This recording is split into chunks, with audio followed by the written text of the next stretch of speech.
కాళిదాసు భవభూతి ఇద్దరు సమకాలికులు అని ఒక కథ ఉంది. నిజానికి మనం రుజువు చేయగలిగే విషయం కాదు అది. కాళిదాసు 7వ శతాబ్దం క్రీస్తుపూర్వం 1వ శతాబ్దానికి చెందినవాడు. ఆయన తర్వాత 600-700 ఏళ్లకి భవభూతి పుట్టాడు. మనకి చారిత్రకంగా కొంచెం దొరుకుతున్న ఆధారాలను బట్టి ఉండేది.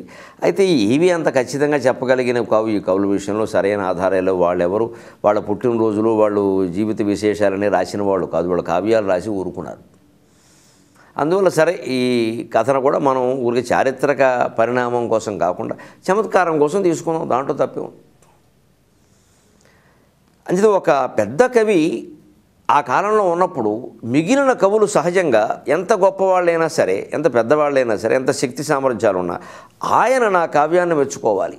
ఈవేళ లోకంలో పేరున్నవాడు ఆయన సాహిత్యంలో. కాబట్టి ఆయన మెచ్చుకుంటే నాకు అది గొప్ప యోగ్యతాపత్రం అని సహజంగా ఈవేళ ఈ కాలంలో అయితే అయ్యా మేము శతకం రాశామండి, మీరు మాకు పీఠిక రాయండి, మాకు అది ముందు మాట రాయండి బాబు, నాకు అది ఖాళీ లేదయ్యా అని అంటే పోనీ ఒక ఆశీర్వచనం రాయండి అంటారు. ఇది ఊరికే ఒక ప్రక్రియ అయిపోయింది ఈ రోజుల్లో. నిజానికి పూర్వం ఇవేవీ లేకుండానే పుస్తకాలు పంపించేవారు. నిజానికి జనం చెప్పాలి బాగుందో లేదో. ఈ ఆశీర్వచనాల వల్ల, ముందు మాటల వల్ల, పీఠికల వల్ల పుస్తకాలు చదవరు. కానీ పీఠికంటూ రాస్తే పుస్తకం మొత్తం చదివి రాయాలి. అంతేగాని ఏదో ఈ కవి పుస్తకాన్ని నేను అలా అలా చూశాను, వీరు వృద్ధిలోకి రావాలని ఆశీర్వదిస్తున్నాడు, దీన్ని పుట్టినరోజు శుభాకాంక్షల పీఠికలు రాయకూడదు. అది అనవసరం. అది ఊరికే ఈయన ఫోటో, ఈయన పేరు కనపడడానికి ఉపయోగపడుతుందేమో కానీ ఆ కవికి ఏం ఉపయోగం లేదు, ప్రజలకేం ఉపయోగం లేదు. ఓ పేజీ దండగా. పైగా ఇదొక వ్యామోహం కింద మారుతుంది. ఇంకా అసలు ముందు పుస్తకం రాయడం కంటే పీఠిక ఎవరి చేత రాయించాలి. ఈ కాలంలో ఉన్నాయి ఈ వ్యాధులన్నీ. ఆ కాలంలో ఆ కర్మ లేదు. కానీ ఎంతైనా అది పెద్దవాళ్ళు చూడాలి, వాళ్ళు మెచ్చుకోవాలనే తపన ఉంటుంది. అది సహజం. దాన్ని మనం అంగీకరించాల్సింది. ఆయా రంగాల్లో సాహిత్యమో, ఆధ్యాత్మికమో, సంగీతమో ఏదైనా సరే ఆయా రంగాల్లో పెద్దవాళ్ళైన వాళ్ళు ఎంతో కొంత ఎప్పుడప్పుడు తీరిక చేసుకుని కాస్త కింది వాళ్ళని ప్రోత్సహించాల్సిన అవసరం ఉంది. పీఠికలు రాయడాల మాట ఎలా ఉన్నా ప్రోత్సహించాల్సిన అవసరం ఉంది. శుభ్రంగా చదువుతాం పుస్తకం. ఆ పుస్తకంలో మనకు నచ్చిన పద్యాలు మన సభల్లో మనం ఉటంకిస్తాం. మన సమకాలీకులవే. హాయిగా ఎంత బాగుంటుంది వాతావరణం. ఆధ్యాత్మికవేత్తలు సాటి ఆధ్యాత్మికవేత్తల గురించి మాట్లాడడం, సమకాలికులు ఎదురుగా ఉన్నవాళ్ళు ఎటువంటి శత్రుత్వాలు, ద్వేషభావాలు లేకుండా మంచి చెప్పగానే అదిగో వారు మంచి చెప్పారండి, నేను టీవీలో విన్నాను, చాలా బాగా చెప్పారని అంటే ఆయన ఎంత సంతోషిస్తారు, వారి అభిమానులు ఎంత సంతోషిస్తారు. ఈ సామరస్యం కారణంగా ఆధ్యాత్మిక రంగం బాగుంటుంది, ప్రజల్లో గొప్ప చైతన్యం వస్తుంది. అందుకని మెచ్చుకోవడానికి ఎప్పుడు సంశయించక్కల. ఇప్పుడు విమర్శించాలనుకోండి, పేరు చెప్పకూడదు, విషయం చెప్పొచ్చు. విమర్శించాలి, అవసరం తప్పదు. అది ఒక తీవ్ర స్థాయికి చేరిపోయి ప్రమాదకరంగా మారుతూ ఉంటే, ఓ జబ్బు కింద వ్యాపిస్తుంటే విమర్శించాలి తప్పదు. అప్పుడు పేరు చెప్పకూడదు. ఎవరి పేరు మనకి వ్యక్తిగతంగా అనవసరం, విషయగతం మన విమర్శ. దాన్నే చక్కని తెలుగు సామెతలో ఇదివరకే చెప్పుకున్నాం మనం. మంచి ఉంటే మైకులో చెప్పాలి, చెడు ఉంటే చెవిలో చెప్పాలి. నేను బాగా ప్రచారం చేసి చెబితే ఈ మాటని సుబ్రహ్మణ్యం ఫర్ సేల్ సినిమాలో శుభ్రంగా పెట్టారు కూడా. రావు గోపాలరావు కొడుకు రావు ప్రకాష్ అంటాడు ఈ మాట. గరికిపాటి వారు చెప్పినట్టుగా మంచి ఉంటే మైకులో చెప్పాలి, చెడు ఉంటే చెవిలో చెప్పాలన్నాడు. అంటే నువ్వు మంచి విషయాలు చెప్పదలుచుకుంటూ మైకులో చెప్పడం అంటే అర్థం ఏమిటంటే పేరుతో సహా చెప్పు, ఫలానా వారు చేశారని చెప్పు, ఆయన సంతోషిస్తాను. అదే విమర్శ చేయాల్సి వస్తే పేరు చెప్పకు, చెవిలో చెప్పడం అంటే అర్థం. ఈ విషయాన్నే విమర్శ, మన వ్యక్తుల మీద ద్వేషం లేదు. ఇలాంటివి ఎప్పుడు ఉంటాయి. అలాగే భవభూతి ఉత్తరరామచరిత్ర రాసి దీన్ని కాళిదాసు చూస్తే బాగుండు, దీన్ని కాళిదాసు చూస్తే బాగుండు అనుకున్నాను. అందులో కూడా కవులైన వాళ్ళకి ఎలా ఉంటుంది అంటే ఒక శ్లోకమో ఒక పద్యమో ఏదో రాసినప్పుడు ఇది చూడాలి, మొత్తం కావ్యం చూడకపోయినా పర్వాలేదు, ఈ ఘట్టం చదివి కనీసం ఈ శ్లోకం చదివి ఆయన ఏమంటాడో నేను వినాలి అని అనిపిస్తుంది. ఆ రంగంలో ఉన్నవాళ్ళు ఎవరికైనా సరే ఇది అనుభవం. మనకంటే పెద్దవాళ్ళు, మన గురువులు లాంటి వాళ్ళు ఈ పద్యం చదివితే ఏమంటారు, అసలు ఆ పద్యం అల్లుతున్నప్పుడే కవికి మనస్సులో ఆయన కనిపిస్తాడు. వారి గురువు గారు కావచ్చు, వారి స్నేహితుల్లో పెద్దవాళ్ళు కావచ్చు, ఆయన ఏమంటాడు. అలాగే ఒక ప్రేమికుడు ఓ పద్యం అల్లుతుంటే ప్రియురాలి మీద ప్రియురాలు కనపడదు, అదే అంతే, అంత సహజమే. అలాగే భవభూతి సీతారాముల ప్రేమను గురించి ఒక గొప్ప శ్లోకం రాశాడు. దాన్ని కాళిదాసు దగ్గరికి పంపించాట, ఏమంటాడో చూద్దామని. అప్పుడు చమత్కారం జరిగింది. ఏమిటా శ్లోకం ఇంతకీ? కిమపి మందం మందమాసక్తి యోగాత్ అవిరళిత కపోలం జల్పతోరక్రమేణ అశిథిల పరిరంభవ్యాపృతైకైకదోష్ణో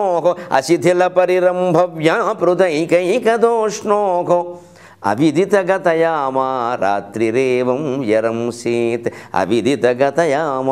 రాత్రిరేవం యరం సీత్ అని శ్లోకం రాశాట. ఈ శ్లోకం కాళిదాసు చూడాలని ఎందుకు అనుకున్నాడు? అంత మధురమైన భావం ఇందులో ఉంది. నిజంగా అసలు కొత్త దంపతులు కాదు, పెళ్ళై 25 ఏళ్ళు అయిన వాళ్ళైనా దీని భావాన్ని వింటే అసలు ఈ రాత్రి మనం దీన్ని అభ్యాసం చేయవలసిందే అనుకుంటారంతే. అంత సరసంగా ఉంటుంది ఇది. ఇందులో మళ్ళీ ఏమీ అశ్లీలకరమైన మాటలు ప్రక్రియలు ఒక్కటి కూడా లేవు. అందులో అభ్యాసం చేయదగిన విషయం ఇది. నిజంగా అనుభూతి పొందాలి, అప్పుడే దాంపత్యాలు బాగుంటాయి. కిమపి కిమపి మందం మందం ఆసక్తి యోగాత్. ఆసక్తి యోగం, ఒకరి యందు ఒకరికి ఆసక్తి పెరిగిపోవడం వల్ల బాగా దగ్గరగా కూర్చున్నారట. మాటలు, చర్యలు, చూపులు అన్నీ మందం మందం, నెమ్మది నెమ్మదిగా అవుతున్నాయి. నెమ్మదిగానే ఆసక్తి పెరుగుతుంది. ఎప్పుడు దంపతుల మధ్య ఆసక్తి నెమ్మదిగానే పెరగాలి. అది ఉప్పెనలా పొంగకూడదు. నీ ప్రేమ నాపై ఉప్పెన పొంగి, ఉప్పెనైతే చచ్చిపోవడం అయిన తర్వాత. ఎప్పుడూ ప్రేమ ఉప్పెన కాకూడదు. ప్రేమ సెలయేరు కావాలి, ప్రేమ మంచినీరు కావాలి, ప్రేమ సముద్రం కాకూడదు. ప్రేమ సముద్రం ఏమిటి అర్థం లేదు, సముద్రం ఎందుకు పనికిరాదు. ప్రేమ సెలయేరు అయితే మంచిది, ఉపయోగిస్తుంది, తాగుతాం, నెమ్మదిగా ప్రవహిస్తుంది. ప్రేమను నెమ్మదిగా ఆస్వాదించాలి. ప్రేమను కంగారుగా తాగుతాం, కాఫీ నెమ్మదిగా తాగుతాం, మంచినీళ్ళు గడగడ తాగుతాం, తేడా లేదా? అంటే ప్రేమను ఎప్పుడు నెమ్మదిగా ఆస్వాదించాలి. ఆ నెమ్మదిగానే ఆసక్తి యోగాన్ని పెంచుకుంటూ ఉంటే వాళ్ళకి అవిరళిత కపోలం జల్పతోరక్రమేణ. ఆ ప్రేమ కారణంగా సీతారాములు ఇద్దరూ బాగా దగ్గరగా అలా వచ్చారట. ఎంత దగ్గరకు వచ్చారంటే ఒకరి చెక్కిలికి ఇంకొకరి చెక్కిలి ఇలా అతుక్కుపోయినట్టు ఏంది. సీతాదేవి కుడి చెక్కిలికి రామచంద్రమూర్తి ఎడమ చెక్కిలి అతుక్కుపోయింది ఇలాగంతే. అసలు అర్ధనారీశ్వరుడు అన్నట్టుగా. అవిరళిత కపోలం అంటే అర్థమైంది. కపోలానికి కపోలం బాగా దగ్గరే.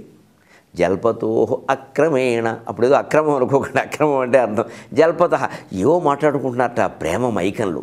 ఏం అది క్రమంగా ఉంటే కదా చెప్పడానికి అన్నాడు. అక్రమేణ అంటే అర్థం. ఏం మాట్లాడుతుందంటే పలవరిస్తారు చూడండి, ప్రేమలో మైకంలో మునిగిపోయిన వాళ్ళు పలవరిస్తూ ఉంటారే, అలా పలవరిస్తున్నారు. ఆ క్రమం ఏమిటో నాకు తెలిస్తే కదా. జల్పతో అక్రమేణ. అంతేకాదు అశిథిల పరిరంభవ్యాపృతైకైకదోష్ణో, ఒకరి చేతులు మరొకరి చేతుల్ని బిగించి వారు బిగి కౌగిల్లో ఉన్నారట. ఒక్క గాలి కూడా మధ్యలో చేరడం వారికి ఇష్టం లేదు. ఇంత గొప్ప శృంగారాన్ని ఎవరు చెబుతారండి? భవభూతి చెప్పకపోతే, కాళిదాసు చెప్పకపోతే, నేను మీకు చెప్పకపోతే. అశిథిల పరిరంభవ్యాపృతైకైకదోష్ణో, ఇంతవరకు బాగానే ఉంది. ఇలా ఇవి ఉండబట్టే ఆయన కాళిదాసు చూపించాలి. అసలు ఇలాంటిది ఆయన రాశాడా? పోనీ రఘువంశంలో సుదక్షిణ దిలీపుల విషయంలో ఎక్కడైనా రాశాడా? ఏమో రాశాడో లేదో చూస్తాడు. నాకంటే బాగా రాసేవయ్యా అని ఒక్క మాట అంటే చాలు అనుకుని పంపించాడు. చివరి పాదం ఏమి రాశాడు? అవిదిత గతయామ రాత్రిరేవం యరం సీత్. రాత్రికి అవిదిత గతయామ, అసలు రాత్రి గడిచిపోయింది. ఎలా గడిచిపోయిందంటే ఎన్ని జాములు గడిచిందో ఎవరికీ తెలియదు అన్నారు. యామం అంటే జాము. అప్పట్లో ఎందుకు ఈ జాము గడిచిందనే విషయం ఎందుకు తెలియదు? గడియారం ఎన్ని గంటలు కొట్టిందో ఎవరికీ తెలియదని మనం అంటాం. ఇప్పుడు గంటలు కొట్టే గడియారాలు లేవు, అన్నీ చిన్న వచ్చాయి. చేతి వాచి గంటలు కొట్టదు. ఇప్పుడు అది కూడా మానేశారు. సెల్ ఫోను, మళ్ళీ వాచీలు మొదలుపెట్టారు. అది ఫ్యాషన్. పెద్ద వాచీలు, దెయ్యాల వాచీలు పెట్టుకుంటున్నారు. సమయం కోసం కాదు, ఊరికే అదో అభిరుచి. మనకు తెలియదు ఇది. కానీ పూర్వం రాజాస్థానాలు, రాజులు పరిపాలన ఉన్నప్పుడు ప్రజలకు సమయం తెలియడం కోసం సాయంత్రం 6 గంటలకు సూర్యాస్తమయం కాగానే 9 గంటలకు 1 గంట కొట్టేవారు. గ్రామం అంతా కావల వాళ్ళు ఒక్కటే గంట. ఆ వీధి చివరికి వెళ్ళి 1 గంట, ఇంకో వీధి చివరికి వెళ్ళి 1 గంట, ఒక 10 నిమిషాల్లో తిరిగేసేవాడు. అంటే ఒక జామ అయింది. ఎవరిళ్లలో గడియారాలు లేవు. అప్పుడు గడియారాలు కనిపెట్టలేదు. మరి సమయం తెలియాలిగా. మళ్ళీ రెండో జామ 12 గంటలు కాగానే అర్ధరాత్రి వేళ నిశిరాత్రి వేళ 2 గంటలు కొట్టేవారు. అంటే 12 అయిందని అర్థం, అర్ధరాత్రి. మళ్ళీ తొలిజాము రాగానే 3 గంటలు కొట్టేవాడు. అంటే ఇప్పుడు తెల్లారగట్ట 3 అయిందని అర్థం. మళ్ళీ సూర్యోదయం అయ్యే ముందు శుభ్రంగా బడి విడిచినప్పుడు గంటలాగా గణగణ కొట్టేసేవారు. ఇక అందరూ 3ంటికి లేచేవారు. అందరూ అప్పుడు 6ంటికి లేచేవారు కాదు. ఇప్పుడు 9 వరకు లేవట్ల. అదో పద్ధతి, ఇదో పద్ధతి, దానికేముంది. అందుకని గంట కొట్టేవారు. అప్పుడు గంట కొడితే లేచేవారు. ఇప్పుడు గంట కొట్టినా లేవరు. సెల్ ఫోన్ పెట్టుకుంటాడు, అలారం లేస్తానని చెబుతాడు. నేను లేస్తాను, తల్లి వచ్చి పాప నేను లేపనా అంటే, వద్దమ్మా నేను లేస్తానుగా అంటే వాడికి లేవడం ఇష్టం లేదు. అది విషయం. అందుకని పెడతాడు. ఉదయం 6 అని పెడతాడు. 6ంటికి అది మోగితే పక్కన బటన్ స్నూజ్ అంటారు. అంటే ఇప్పుడే లేవా, ఇంకా సేపు లేస్తావా, కాసేపు ఆగ్గాని లేవా, ఈ జన్మకి లేవా, లేచే ఉద్దేశం లేదా, 100 ఆప్షన్లు ఉంటాయి ఇందులో. దరిద్రపు ఆప్షన్లు అని. లేవమని చెప్పేది మాత్రం ఉండదు. లేవడం ఉద్దేశం లేదా అని ఇలా రకరకాలు ఉంటాయి. వాడు అది నొక్కుతాడు. ఓ 10 నిమిషాలే కదా, మళ్ళీ అది నొక్కుతూనే ఉంటాడు. ఇంకా స్నూజ్, వీడు బతుకంతా లూజే. ఇలా ఉండకూడదు. ఎప్పుడు అలారం మోగింది అంటే స్ప్రింగులు వేసినట్టు పైకి లేవాల్సిందే. అప్పుడే పనులు అవుతాయి. అలా మన మనస్సుకు మనం శిక్షణ ఇవ్వాలి. అలారం మోగే కూడా పట్టుకుంటే అలారం ఎందుకు, ఇలారం పెట్టుకోవచ్చు. అంత పద్ధతిగా ఉండేవాడు. అటువంటప్పుడు ఎన్ని జాములు గడిచాయో తెలియదు. అంటే కావలి వాళ్ళు గంటలు కొట్టేవాళ్ళు కొడుతున్నారు, వీళ్ళకి ఆ విషయం తెలియదు. అది అవిదితగతయామా రాత్రి రేవం యరంసీత్ అని ఆ రకంగా రాత్రి ఏవం ఈ విధంగా అనుసొన పెట్టాడు. ఏవం యరంసీత్ గడిచింది అని. ఇది కాళిదాసు దగ్గరికి వెళ్ళేసరికి శ్లోకం తాటాకుల మీద రాసేవారు కదా అప్పట్లో. ఆ తాటాకు పట్టుకుని వెళ్ళారు ఎవరు. దాన్ని బాగా అలంకరించాడు కూడా. భగవతి మంచి ముచ్చురేకి అది పెట్టి చివర పెట్టి మొత్తం కాళిదాసు చూడాలి మరి. ఆ సమయానికి ఆయన పైగా మంచి సమయంలో పంపాలి. కవిత్వం అనేది ఎప్పుడు పొద్దున్న ఆయన కాలకృత్యాలకు బయలుదేరుతుంటే కవిత్వం పంపకూడదు, దరిద్రంగా ఉంటుంది. ఆయన శుభ్రంగా భోజనం చేసి కాస్త మధ్యాహ్నం తాంబూలం వేసుకున్న సమయానికి పంపించాడు. అది కవిత్వం చెప్పవలసిన సమయం, వినవలసిన సమయం. అందుకని ఆయన తాంబూలం కూడా అప్పట్లో మరి కవులు ఎలా ఉండేవారంటే మంచి పెద్ద దివాన్ కాట్ లాంటి మంచం, అందు మీద పెద్ద పరువు, అందు మీద దివాన్ ఇలా పొడుగ్గా ఉంటుంది దిండు, అందు మీద వేసుకుని ఇలాగా ఒక చెలికెత్తి అక్కడ ఉండి తాంబూలం అందిస్తుంటే ఇలా వేసుకుని దర్జాగా అలా కూర్చుని అలా ఉండేవారు. ఆధునిక కాలంలో ఆ భోగాలను అనుభవించినవాడు మహానుభావుడు గుంటూరు శేషేంద్ర శర్మ గారు ఒకడే, తలుచుకుంటేనే పుణ్యం. అందుకని అలా ఉండేవారు. అలా కాళిదాసు అలా ఉండగా ఈ శ్లోకం పట్టుకెళ్ళాడు. ఆయన చూసి కిమపి కిమపి మందం మందమాసక్తి యోగా, చాలా బాగుంది, చాలా బాగా రాశాడు. అవిరళితకపోలం జల్పతోరక్రమేణ అశిథిల పరిరంభవ్యాపృతైకైకదోష్ణో అవిదితగతయామా రాత్రిరేవం యరంసీత్ అంటే కాళిదాసుకి ఏమనిపించిందంటే రాత్రిరేవం యరంసీత్ కాదు, ఏవం ఆ సున్న వద్దు, రాత్రిరేవం యరంసీత్ అంటే బాగుండేది, ఇంకా బాగుంటుంది. అందుకే కాళిదాసు గొప్పగా పోయాడు అందరున్న ఆ భావన. ఏమిటి తేడా అంటే రాత్రిరేవం వ్యరంసీత్ అంటే రాత్రి ఈ రకంగా గడిచింది అని. అది మామూలు మాట. రాత్రిరేవం వ్యరంసీత్ రాత్రే గడిచిపోయింది, వీళ్ళకి గడిచినట్టే తెలియదు. జాములు తెలవకపోవడం ఏంటి, అసలు రాత్రి గడిచి పగలైందనే విషయం కూడా తెలియదు. రాత్రే వెళ్ళిపోయింది. రాత్రిని నిర్జీవాన్ని సజీవం చేశాడు. అక్కడ ఒక్క సున్నా తీసేయడంతో, ఒక్క బిందువుతో ఎంత తేడా ఉంటుందండి. ఈ కవిత్వం అర్థం కావాలంటే, కవిత్వం ఎలా ఉండాలో తెలియాలంటే బంగారం పని చేసే వాళ్ళ దగ్గర ఓ పావుగంట కూర్చోవాలి. కవిత్వం బంగారం పని, ఏదో ఎనప రేకులు కొట్టడం కాదు, బాటిది పెట్టి చెక్కడం కాదు, బంగారం పని. వాళ్ళ దగ్గర కాటా త్రాసులు ఉండవు ధాన్యం తోచడానికి, బంగారం పని వాళ్ళ దగ్గర. కిరాణం కొట్లో ఉండే త్రాసులు ఉండవు, సున్నితపు త్రాసులు ఉంటాయి. అందులో చిన్న చిన్న రాళ్ళు ఉంటాయి.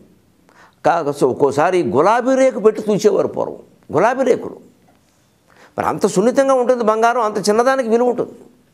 తూకంలో ఒక్కటి ఎక్కువైందంటే కుదరదు, అక్కడ తక్కువైనా కుదరదు, తేడా రాకూడదు. అదంతా కాగితం మీద రాసేవారు. ఇన్ని గ్రాములు, ఇన్ని మిల్లీగ్రాములు, ఇన్ని గులాబీ రేకులను కూడా రాసేవారు. చిన్న వ్యక్తి అనేవారు, దానికి మళ్ళీ 2 గులాబీ రేకులు తక్కువ అనేవారు. కవిత్వం అంతే. ఒక సున్న ఎక్కువైనా, ఒక అక్షరం ఎక్కువైనా, ఒక అక్షరం తక్కువైనా అందవలసిన భావం అందదు, పొందవలసిన అనుభూతి పొందలేడు. ఇది తేడా. అందుకని రాత్రిరేవం యరంసీత్ రాత్రి ఈ విధంగా జాములెన్నో తెలియకుండా గడిచిపోయింది అనడం కంటే రాత్రిరేవం యరంసీత్ అసలు రాత్రికే తెలియలేదా జాములెన్నో. మనుషులకు తెలియపోవడం కాదు, రాత్రికే తెలియలేదు. మనుషులు అనుభూతి చెందారు అనగా ఆకాశం అనుభూతి చెందింది, గాలి అనుభూతి చెందింది. గాలి ఈలలు వేసెను అని ఎవరో రాశారు కవి. గాలి స్వయంగా ఏలేస్తుందా? ఆ అనుభూతి మనిషిది, కానీ గాలికి పెట్టాడు. ఈ సంతోషాన్ని చూసి గాలి ఏలేసింది అన్నాడు. అది అనుభూతి, అదొక కొత్త భావం. అందుకని రాత్రికే తెలియకుండా జాములు గడిచిపోయాయనడానికి ఆయన ఆ మాటని, ఆ భావం చెప్పడం మరి ఎలా చెప్పాలి? ఇక్కడ ఏమిటయా భవభూతి, పెద్ద గొప్ప కూడా చేత కాదు, ఆ సున్నెందుకు అని అనొచ్చు. కానీ కాళిదాసు అలా అండు. చాలా చమత్కారంగా ఆయన కవి ఆ భావాన్ని ఎలా చెప్పాడంటే అసలు ఆ పద్యం విషయం తాను మాట్లాడనట్టు, ఏదో మాట్లాడుతున్నట్టు నటించి చెప్పాడు. ఎందుకంటే అక్కడ తాంబూలం వేసుకుంటున్నాడు ఆయన. ఆ పక్క తాంబూల కరండవాహి అని ఉండేవారు, తాంబూలం పెట్టే పట్టుకుంటారు వాళ్ళు. వాళ్ళతోటి అత్ర బిందురు విశిష్యతే అన్నట్టు ఈ చెవి దగ్గర చేపెట్టాడు. ఇది కొంచెం వినడానికి ఇబ్బందిగా ఉందని ఒకటి, ఇక్కడ తాంబూలం ప్రకారం నవ్వులుతుంటే ఇబ్బందిగా ఉందని ఒకటి. అందుకని ఇక్కడ అత్ర బిందురు విశిష్యతే అన్నట్టు. అంటే మన మామూలు తాంబూలం పట్టుకునే అమ్మాయికి ఏమర్థమైందంటే ఇక్కడ సున్నం ఎక్కువైంది అంటున్నాడు. బిందువు అంటే సున్నం అర్థం.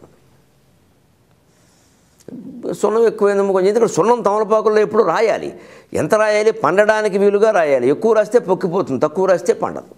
ఎంత రాయాలో తెలియదు. అందుకని ఆడవాళ్ళే రాసి మగవాళ్ళకి ఇచ్చేవారు. ఆ పాళ్ళు వాళ్ళకి తెలుసు, ఎందుకంటే వంట వండుతూ ఉంటారు. ఇంగు ఎంత వేయాలి, జీలకర్ర ఎంత వేయాలి, మెంతులు ఎంత వేయాలి తెలుసు. చారులో మెంతులు వేయాలి, అది మెంతులు చారులో ఉండకూడదు, అది వెయ్యాలి, వేయవలసినంత వెయ్యాలి. బెల్లం మొక్క వెయ్యాలి, పానకం అయిపోకూడదు. కాఫీ కలిపినా అంతే. మొగాన్ని కలపమంటే ఏం చేస్తాడు? అయితే పానకం, లేకపోతే వీడికి పూనకం. ఆ పాడు తెలియకపోతే అంతే. అందుకని ఆవిడ తెలుసుకోవడం సున్నం ఎక్కువైంది అన్నట్టుగా చెప్పాడు. కానీ అత్ర బిందురు విశిష్యతే అంటే శ్లోకంలో కూడా అక్కడేమో ఎక్కువైంది, ఇక్కడేమో లేకుండా ఉంటే బాగుంటుంది.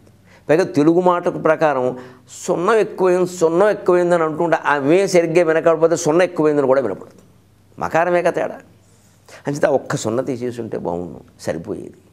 ఎంత చక్కని పద్యం అండి, ఎంత చక్కని వ్యవహారం అండి. అసలు మనకి నచ్చని వ్యవహారాన్ని చెప్పడానికి ఎన్ని సరసమైన మార్గాలు ఉన్నాయండి.